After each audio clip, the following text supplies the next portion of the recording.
नमस्कार, स्वागत है आप सबका दिन भर की तमाम बड़ी और अहम खबरों के साथ। मैं हूं कवींद्र। शुरुआत हेडलाइन से।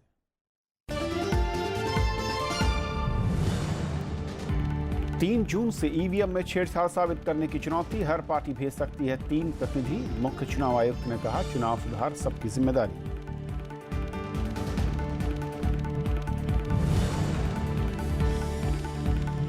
गृह मंत्री का चीनी सीमा पर कड़ी चौकसी का निर्देश, कहा नई सड़कों का काम युद्ध स्तर पर जारी, सीमाई इलाकों में बुनियादी सुविधाएं पहुंचाने पर जोर।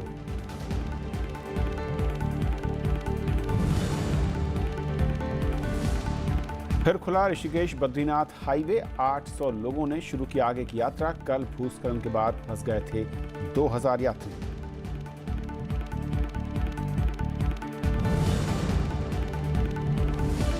पाकिस्तान का दावा, जाधव को कानून के तहत सजा, कहा राजनयिक संपर्क का अंतर्राष्ट्रीय अदालत में नहीं दिया आदेश। पाकिस्तान के अटॉर्नी जनरल लड़ेंगे केस।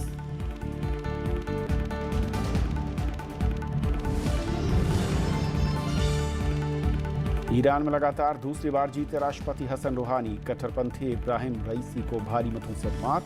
अर्थव्यवस्था में सुधार पर मतदाताओं ने जताया भरोसा।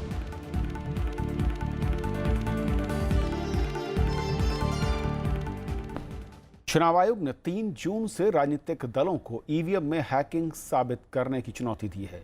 इसके लिए राजनीतिक दलों को 26 मई शाम 5 बजे तक आयोग को अपने 3 प्रतिनिधियों के नाम देने होंगे, लेकिन किसी विदेशी प्रतिनिधि को इसमें शामिल होने की इजाज़त नहीं होगी।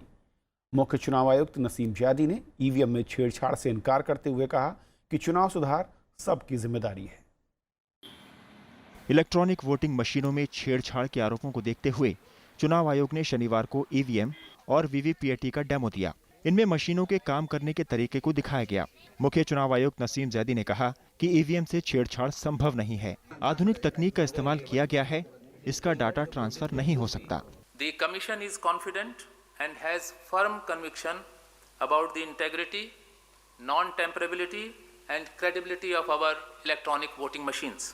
आयोग का कहना है और ये दृढ़ विश्वास है कि हमारी ईवीएम्स में कोई भी फ्रीक्वेंसी रिसीवर नहीं है, कोई भी डेटा डिकोडर नहीं है, इसलिए किसी भी प्रकार का कोडेड सिग्नल वायरलेस के द्वारा प्राप्त नहीं किया जा सकता है। And therefore no tampering can be carried out through external hardwares like wireless, wifi और ब्लूटूथ डिवाइस। आयोग ये साफ तौर पे बताना चाहेंगे कि मैन्युफैक्चरिंग स्टेज पर किसी भी प्रकार का मैनिपुलेशन पूर्णतया रूल आउट है, क्योंकि बड़े स्ट्रिंजेंट सिक्योरिटी प्रोटोकॉल्स हैं, particularly regarding the software of security of software. चुनाव आयोग ने 3 जून से राजनीतिक दलों को ईवीएम को हैक करके दिखाने की चुनौती दी है। इसमें हाल के 5 राज्यों में हुए चुनाव में शामिल दलों को मौका दिया जाएगा। इसमें हर दल को 4 घंटे का समय दिया जाएगा। चुनाव आयोग 3 जून 2017 से आगे 3 जून से प्रारंभ करके और आगे तक पार्टीज के लिए चैलेंज का आयोजन कर रहे हैं।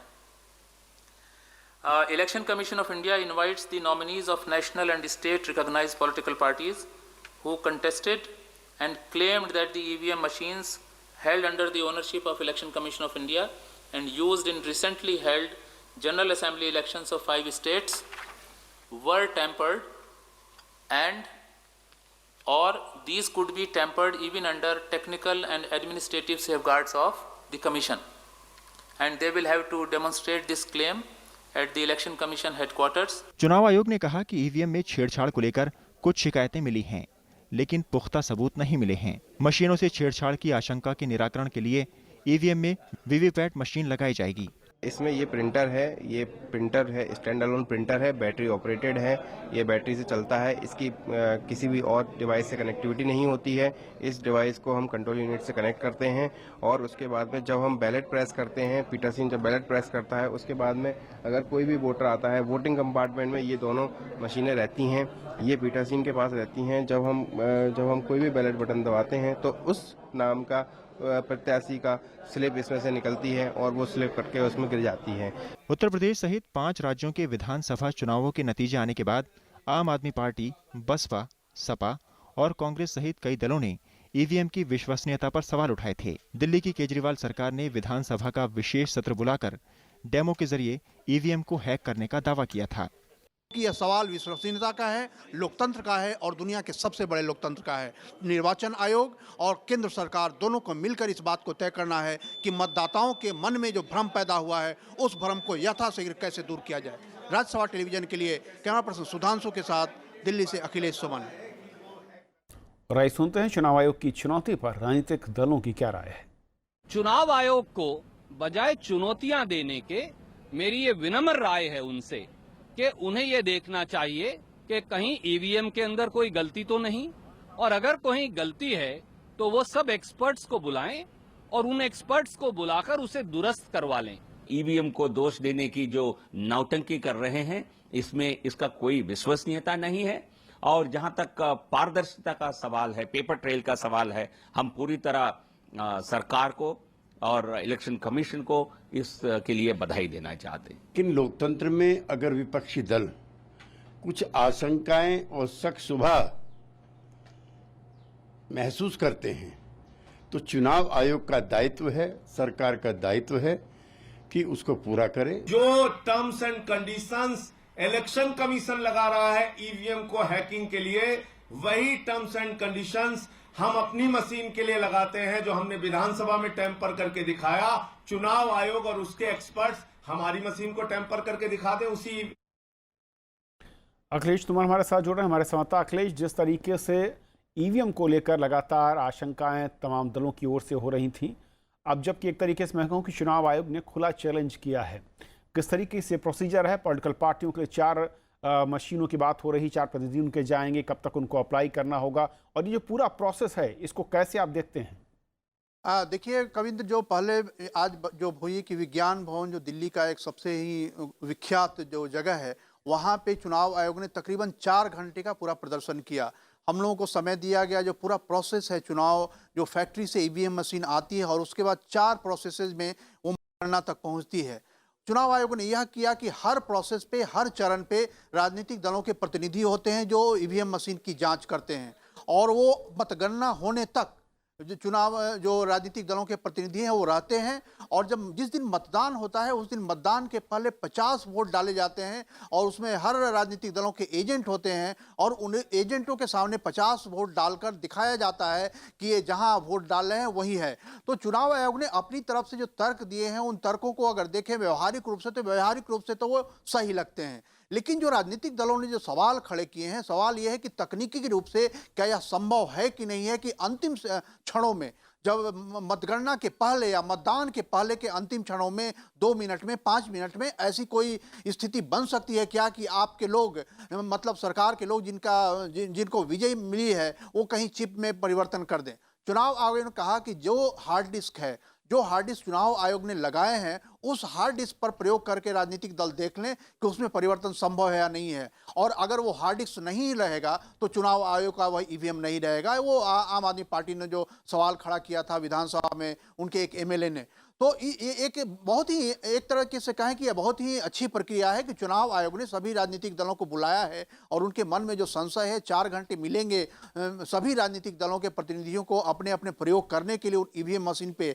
और जिस तरीके का चुनाव हमारे यहाँ बहुत व्यापक तौर पे होता है, उस व्यापक तौर के चुनाव में जो इस तरह का प्रयोग हुआ है और इस तरह के प्रयोग में जो शंकाएं हैं उसको खत्म करना बहुत जरूरी है। और चुनाव आयोग ने यह भी कहा है कि अगर जरूरत पड़ेगी तो बाद में और भी प्रयोग किए जाएंगे, जैसे कि मतगणना के समय जो हाथ से अंक जोड़े जाते हैं, किसको कितना मत मिला, उस अंक को भी इलेक्ट्रॉनिक बनाया जा सकता है ताकि उसमें कुछ हाथ से लिखने में जो मैनुअल प्रॉब्लम होता है वो प्रॉब्लम नहीं हो। तो बहुत सारे प्रयोग अभी और करने हैं चुनाव आयोग को, जो राजनीतिक दलों को विश्वास में लेकर धीरे धीरे किया जा रहा है। कविंद्र और अखिलेश, जिस तरीके से चुनाव आयोग ने कहा है कि 5 बजे तक 26 मई तक पॉलिटिकल पार्टीज को अपने मेल या फिर लिखित एक वो देना होगा जिसमें कौन से उनके प्रतिनिधि हैं जो पहुंचेंगे इलेक्शन कमीशन, और साथ ही ये भी एक विकल्प इलेक्शन कमीशन ने दिया है कि जिन राज्यों में चुनाव हुए उसमें अगर किसी खास बूथ संख्या की किसी मशीन को वो चाहते हैं चेक करना, उसको भी वो यूज़ कर सकते हैं, लेकिन उसके लिए उनको एक ऑप्शंस देने होंगे। यानी कि खुले तौर पर सब कुछ तस्वीर सामने रख दी इलेक्शन कमीशन ने, और अब जो लोग आशंका जाहिर कर रहे थे उनके पास एक बढ़िया मौका है अगर वो साबित करना चाहते हैं अपने दावों को। निश्चित तौर पे जो 5 राज्यों के विधानसभा चुनाव हुए उस पर ही कंट्रोवर्सी उठी, खास तौर पे उत्तर प्रदेश और गोवा के मामले में, क्योंकि गोवा में आम आदमी पार्टी के सारे जमानत जब्त हो गए, तो आम आदमी पार्टी के अंदर एक क्षोभ था, और जो उत्तर प्रदेश में रिजल्ट आए वो बहुत ही अप्रत्याशित थे, तो निश्चित तौर पे सवाल थे। और चुनाव आयोग ने यह कहा है कि जो आप अगर चाहें तो आप किस मतदान केंद्र पे किस विधानसभा क्षेत्र के जो हैं आप या तो उसको दे दें, नहीं तो रैंडम आधार पे चुनाव आयोग खुद ही आपको 3 जगह का दे देगा, उसमें आप चाहें तो जांच कर ले। तो यह एक बहुत ही मुझे कहें कि बहुत ही एक पारदर्शी प्रक्रिया है, जिसमें कि किसी राजनीतिक दल को आपत्ति नहीं होगी इस तरह की प्रक्रिया से। और चुनाव आयोग ने यह भी कहा है साफ तौर पे कि जो भी प्रतिनिधि आप भेजेंगे उसमें सभी देश के ही होने चाहिए, विदेशी कोई प्रतिनिधि नहीं आएगा, ताकि एक जो भ्रम फैलाने की स्थिति कई बार होती है, विदेशी लोग इस तरह के मौके का फायदा उठाते हैं, तो इस तरह के मौके का फायदा नहीं कोई उठा पाए, इसलिए भी यह है कि जो देश के सावधानी बरती गई है, वही विशेषज्ञ इसमें शामिल हों। जी, शुक्रिया अखिलेश इस अपडेट के लिए आपका। केंद्रीय गृह मंत्री राजनाथ सिंह ने शनिवार को चीन से प्रदेशों के मुख्यमंत्रियों के साथ उच्च स्तरीय बैठक की। 5 राज्यों के साथ बैठक में उन्होंने सुरक्षा व्यवस्था की समीक्षा की। राजनाथ सिंह ने आईटीबीपी के जवानों को ज्यादा चौकसी बरतने की हिदायत भी दी। वहीं दूसरे कार्यक्रम में उन्होंने ऐलान किया कि सैन्य कार्रवाई के दौरान जान गंवाने वाले सभी अर्धसैनिक बलों के परिवार को 1 करोड़ रुपए का मुआवजा दिया जाएगा। सिक्किम दौरे के दूसरे दिन गृह मंत्री राजनाथ सिंह ने सुरक्षा समीक्षा बैठक की अध्यक्षता की। बैठक में उत्तराखंड के मुख्यमंत्री त्रिवेंद्र सिंह रावत, सिक्किम के मुख्यमंत्री पवन कुमार चामलिंग और अरुणाचल के मुख्यमंत्री पेमा खांडू मौजूद थे, जबकि जम्मू कश्मीर और हिमाचल प्रदेश के प्रतिनिधि भी इसमें हिस्सा लेने पहुंचे। चीन के साथ सीमा साझा करने वाले इन 5 राज्यों के साथ गृह मंत्रालय के तालमेल को मजबूत करने के उद्देश्य से ये बैठक बुलाई गई। गृह मंत्री ने इन राज्यों से सीमावर्ती इलाकों में ढांचागत विकास तेज करने की बात कही। मैंने आज मीटिंग में कहा है कि सीमावर्ती क्षेत्रों में रहने वाले जो लोग हैं वो हमारे स्ट्रेटेजिक एसेट हैं, उनको भी बुनियादी सुविधाएं मिलनी चाहिए। शिक्षा, स्वास्थ्य, बिजली, पानी, सड़क। मैंने राज्य सरकारों से भी अपील किया है कि इस संबंध में वो अपनी तरफ से पहल करें। बैठक में सीमावर्ती इलाकों में बुनियादी सुविधाओं के विकास, आईटीबीपी के हालात और सभी राज्यों के बीच सुरक्षा के लिए तालमेल पर मुख्य रूप से चर्चा हुई। गृह मंत्री ने कहा कि चीन से सटे सीमावर्ती इलाकों में 2019 तक 27 सड़कें बनकर पूरी हो जाएंगी। उन्होंने कहा कि भारत चीन के बीच करीब 3,500 किलोमीटर की सीमा पर गश्त लगाने के लिए आईटीबीपी के जवानों को बेहतर सुविधा दी जाएगी। हमारे जवानों के लिए पुरानी जो टेम्पररी बीओपीज हैं, वहां पर बैरक टाइप एकोमोडेशन में permanent infrastructure with central heating and freeze proof toilets की योजना भी प्रपोज्ड है, और ये पायलट प्रोजेक्ट के रूप में लेह लद्दाख में यह काम चल रहा है। राजनाथ सिंह ने आईटीबीपी को ज्यादा चौकस रहने की हिदायत दी।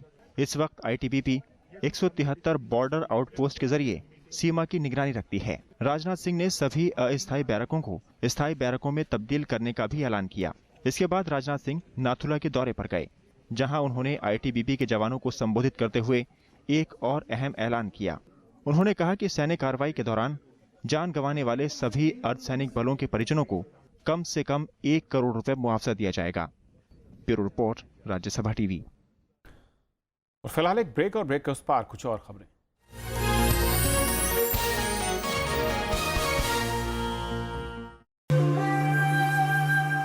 मैं भी भारत का ये सफर लेकर हम नागालैंड की राजधानी कोहिमा में हैं। कोहिमा राज्य का दूसरा सबसे बड़ा जिला है और अंगामी आदिवासी समुदाय का घर है।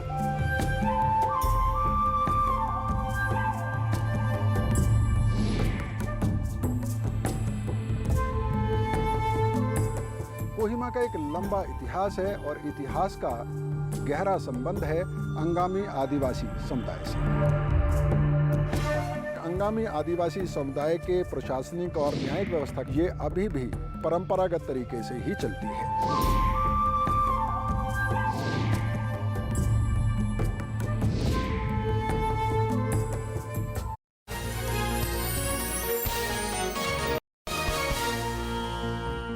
जम्मू कश्मीर के श्रीनगर में 3 थाना क्षेत्रों में एहतियाती तौर पर लोगों के एकत्र होने पर रोक लगा दी गई है। इधर एनआईए ने हुर्रियत नेताओं को आतंकी फंडिंग की जांच के लिए समन किया है। आतंकी फंडिंग मामले में नईम खान और दूसरे हुर्रियत नेताओं को एनआईए ने समन जारी किया और पूछताछ के लिए बुलाया है। एनआईए की टीम अलगाववादी नेता सैयद अली शाह गिलानी, नईम खान, फारूक अहमद डार और गाजी जावेद बाबा से पूछताछ के लिए श्रीनगर में है। न्यूज चैनल के स्टिंग में आतंकी फंडिंग के खुलासे के बाद जांच एजेंसी ने प्रारंभिक जांच के लिए मामला दर्ज किया है। The so-called separatist leaders in Kashmir are being funded, perpetuated, sponsored, promoted by Pakistan soil.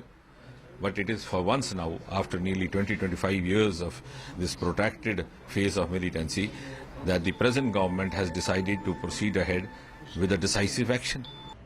प्रशासन ने श्रीनगर के 3 थाना क्षेत्रों में कानून व्यवस्था बनाए रखने के लिए एहतियाती तौर पर लोगों के इकट्ठा होने पर पाबंदी लगा दी है।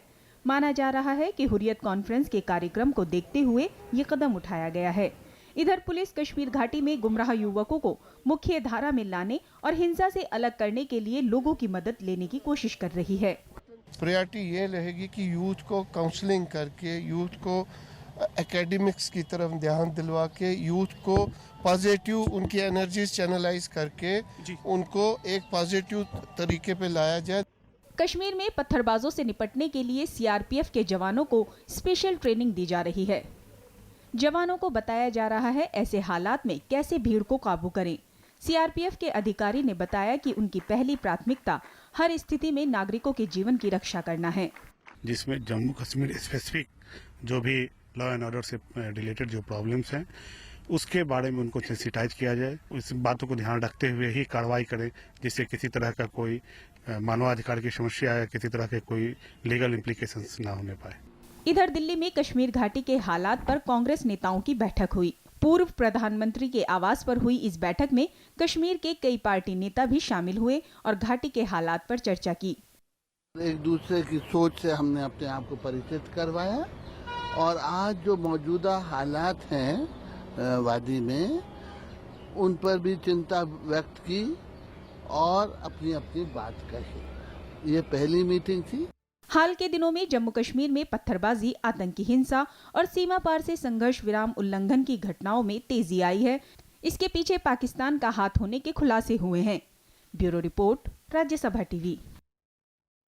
उत्तर प्रदेश में कानून व्यवस्था को लेकर आरोप प्रत्यारोप तेज हो गए हैं। मुख्यमंत्री आदित्यनाथ योगी ने पुलिस को असामाजिक तत्वों से कड़ाई से निपटने के निर्देश दिए हैं, तो वहीं विपक्ष का आरोप है कि बीजेपी सरकार में कानून व्यवस्था की हालत बिगड़ती जा रही है।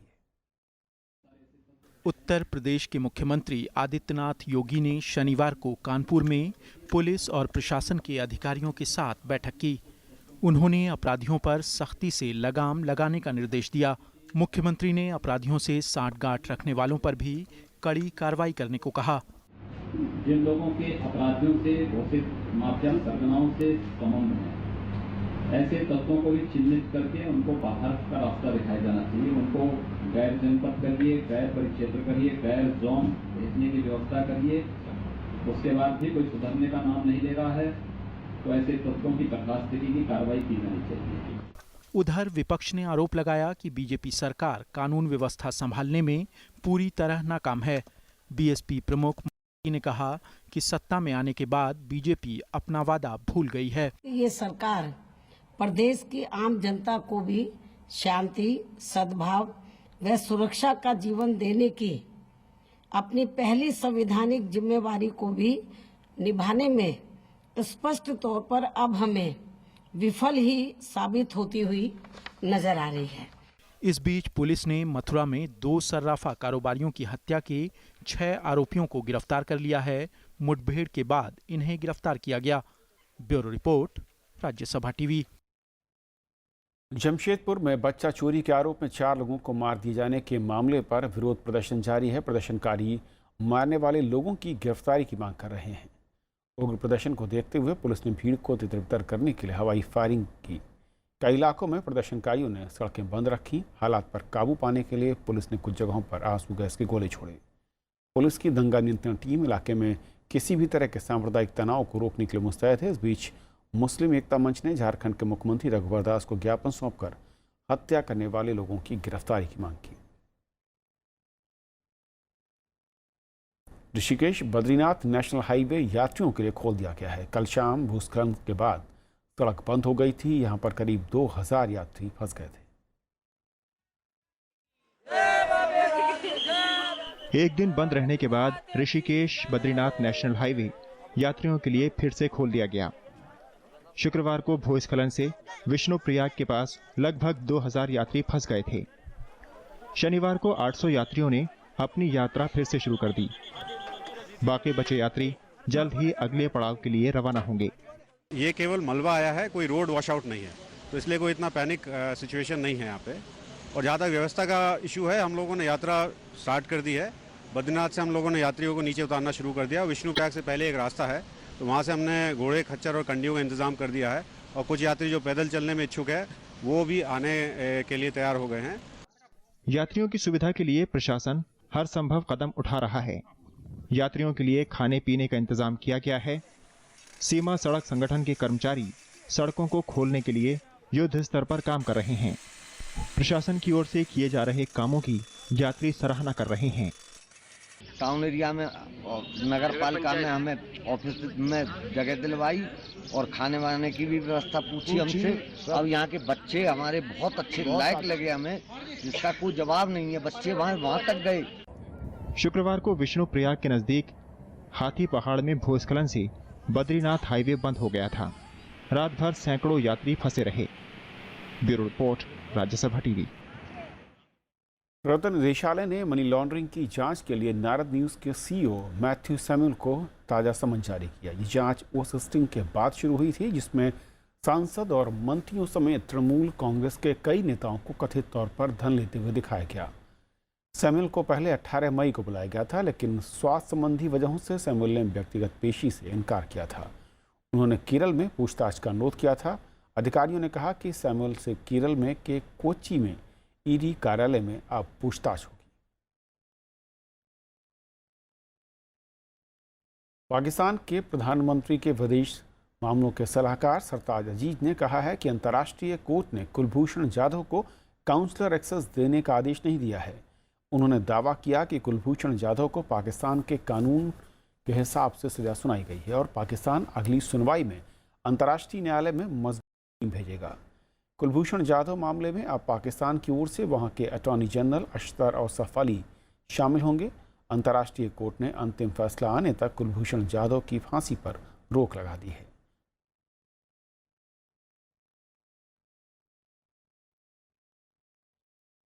हसन रूहानी लगातार दूसरे कार्यकाल के लिए ईरान के राष्ट्रपति चुन लिए गए हैं। आज नतीजों में उन्होंने अपने प्रतिद्वंदी इब्राहिम रईसी को भारी अंतर से हराया। इस चुनाव पर पूरी दुनिया की नजरें थीं। प्रधानमंत्री नरेंद्र मोदी ने रूहानी को बधाई दी और ईरान से रिश्ते और मजबूत करने की प्रतिबद्धता भी जाहिर की है। ईरान चुनाव में मौजूदा राष्ट्रपति हसन रूहानी ने शानदार जीत दर्ज की है। उन्होंने अपने प्रतिद्वंदी इब्राहिम रईसी को भारी मतों से हराया। रूहानी को 57% वोट मिले हैं, जबकि इब्राहिम रईसी 38.3% वोट ही पा सके। Dr. Rouhani has 23,549,616 votes. That means 57% of the vote. Iran में शुक्रवार को राष्ट्रपति पद के लिए 73% मतदान हुआ था। लोगों के उत्साह को देखते हुए वोट डालने का समय कुछ घंटे के लिए बढ़ाया गया था। रूहानी की जीत को लेकर लोगों में खासा उत्साह है।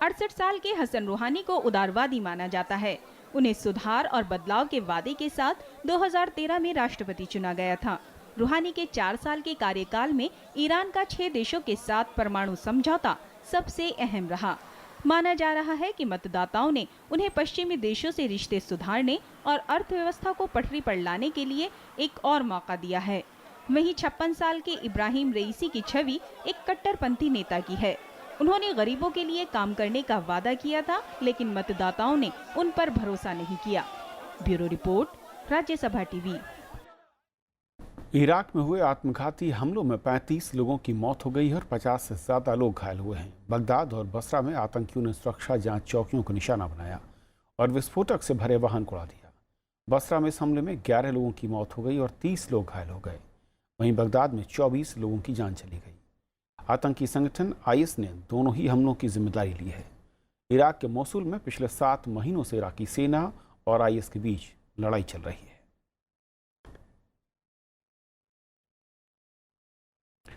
भारतीय पुरुष कंपाउंड तीरंदाजी टीम ने आज विश्व कप के पहले चरण में स्वर्ण जीता। भारत ने शंघाई में चल रही प्रतियोगिता में कोलंबिया को फाइनल में शिकस्त दी।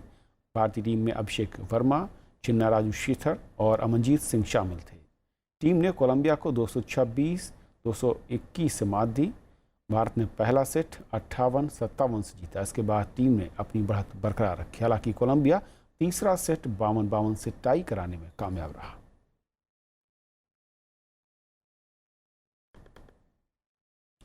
आने वाले वक्त में कपड़े धोने के लिए पानी और डिटर्जेंट की ज़रूरत नहीं होगी। जी हाँ, ARCI हैदराबाद ने ऐसे ही नैनो टेक्सटाइल तकनीक को विकसित किया है, जिसमें सूरज की रोशनी में रखने भर से ही कपड़े साफ हो जाएंगे। कपड़े हमारे व्यक्तित्व और जीवन का अहम हिस्सा हैं। इसके बार बार इस्तेमाल के लिए इन्हें धोना और सुखाने के लिए मशक्कत करनी पड़ती है। लेकिन वो दिन दूर नहीं जब कपड़ों को सिर्फ सूरज की रोशनी में रखना होगा और वो खुद साफ हो जाएंगे। ऐसे ही एक नैनो टेक्सटाइल तकनीक को विकसित किया है ARCI ने। We already transferred 2 technology to an industry, especially nanotextiles and nano silver on textiles, which makes the fabric antibacterial. And this is a lot of famous garment manufacturers have launched these projects, for which in 2016 we got Technology National Day Award from President of India. Nano textile को बनाने के लिए titanium oxide का इस्तेमाल किया गया है, जो सबसे प्रभावी फोटो कैटलिस्ट है। प्रकाश के संपर्क में आते ही टाइटेनियम ऑक्साइड के आयन बैक्टीरिया की कोशिकाओं को नष्ट कर देते हैं। ऐसा बैक्टीरिया के साथ साथ दूसरी तरह की गंदगियों के साथ भी होता है और कपड़ा साफ हो जाता है। Certainly it's not a magic, it's a nanotechnology.